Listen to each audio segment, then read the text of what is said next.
Our next question, which is the last one on the list, is how important are NBME scores, practice exams for your exam prep? And the answer to that is, of course, very important. There are two really important exam practice tests out there. It's the NBME and, of course, UWorld. Both of those are really good prep uh, for you. They are going to help you give you good insight into the type of information you need to study for the exam. It's kind of like first aid. It's another good guideline to content where your relevance of study time should be directed.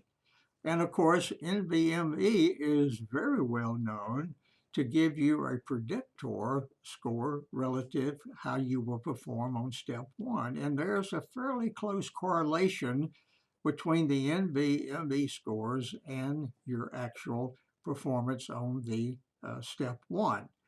UWorld tends to overstate maybe your score. And I think NBME has a history of being probably the most relevant predictor for your prep and how you would perform when you go to step one. Now, again, on the NBME, you probably have heard there's been some significant changes in the recent months. And as of this summer, 2019, up to the present, you might have noticed or read that they have dropped a lot of the earlier tests.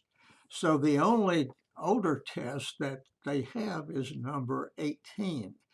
And now, as of this point in time, they have 20, 21, 2, 3, and 24.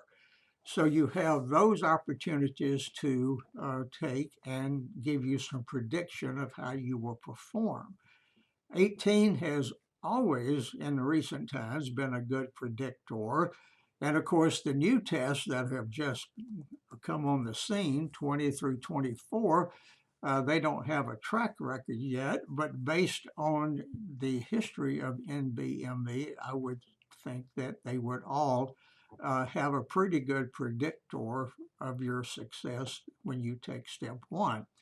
Again, you need to kind of plan these through. You need to plan to take at least 3 or 4 of those.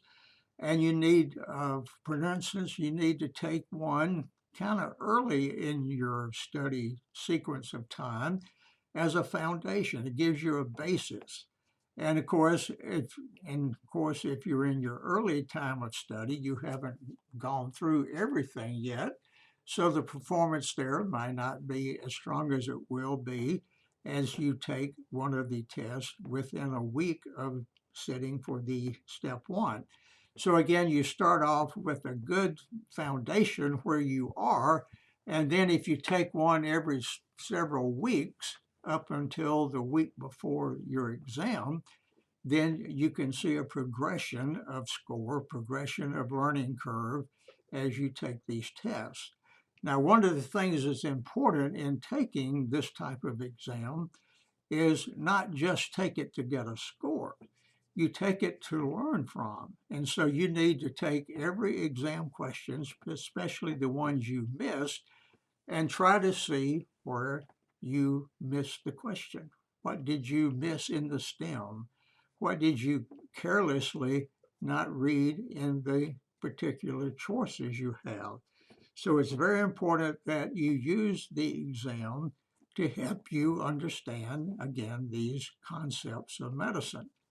And so don't just take it for a score, always use it as a very significant learning opportunity by reviewing the questions after you have taken the exam and reviewed them individually, and especially ones that you missed, and make a good analysis of why you missed them. What information did you not pick up on the test itself? That's a good prep for the final exam, and that's a good prep to help you learn test-taking skills.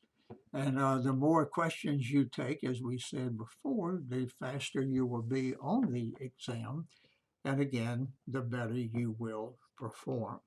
So NBME questions are very important, and those practice exams are a very important part of your whole program. So I hope you will avail yourself to those. And again, as we have said, be sure and just make question answering from any bank question source you can get on a daily basis. All of that will sum together to give you a much better step one score.